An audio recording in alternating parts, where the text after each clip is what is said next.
What's up, guys, and welcome back to my reading journey. Hope we're all doing absolutely fine. And today, as usual, we're going to continue with an essay by Seneca on the shortness of life. I'm going to read to you the seventh part of it, so let's continue. But among the worst, I count also those who have time for nothing but wine and lust, for none have more shameful engrossments. The others, even if they are possessed by the empty dream of glory, nevertheless go astray in a similar manner.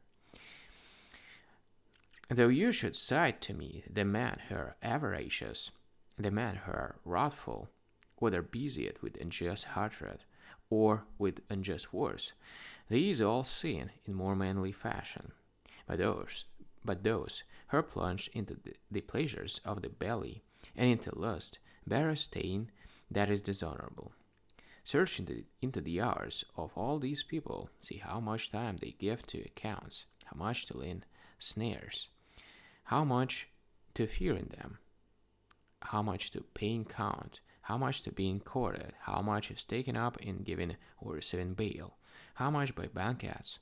For even these have now become a matter of business, and you will see how their interests, whether you call them evil or good, do not allow them time to breathe.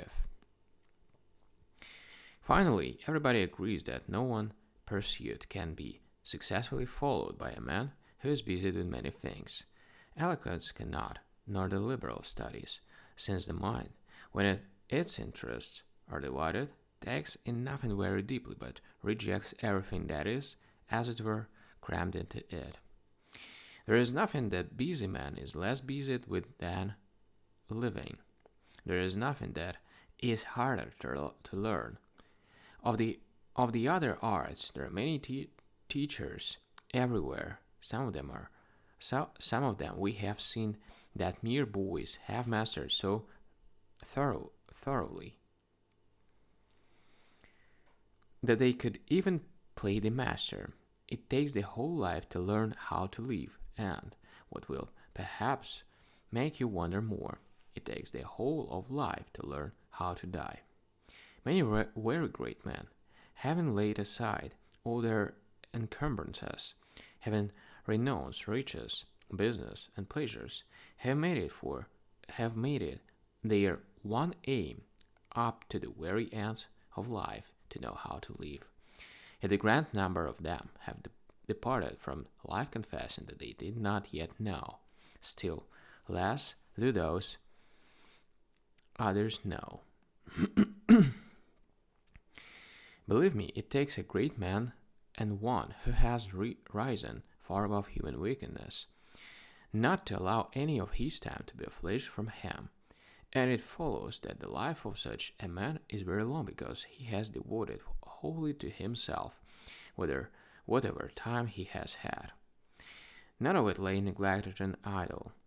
None of it was under the control of another, for, guarding it most grudgingly, he found nothing that was worthy to be taken in exchange for his time.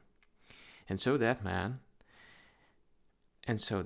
had time enough, but those who have been robbed of much of their life by the public have necessarily had too little of it.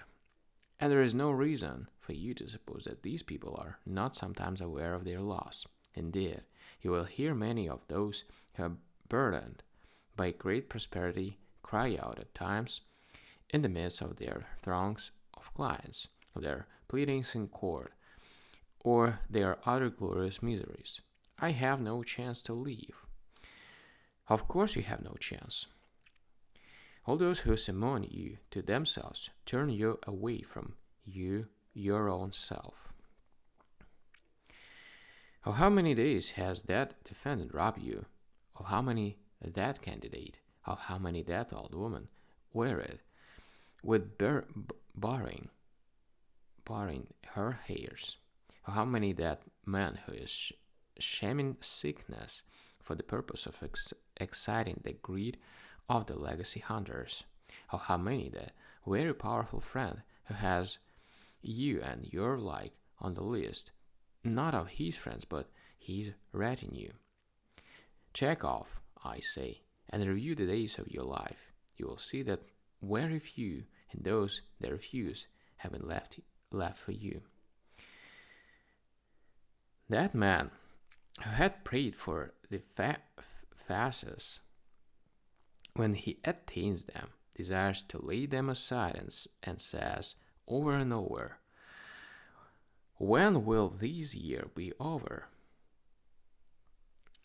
That man gives games and after setting great value on gaining the chance to give them, now says, well, when shall I be rid of them? That advocate is lionized throughout the whole forum and fills all the place with a great crowd that stretches farther than he can be heard. Than he can be heard. Yet he says, when will vacation time come? Everyone hurries his life on the suffers from a yearning for the future and the weariness of the present. But he who bestows all of his time on his own needs, who plans out every day as if it were his last, neither longs for nor fears the morrow. For what new pleasure is there that any hour can now bring?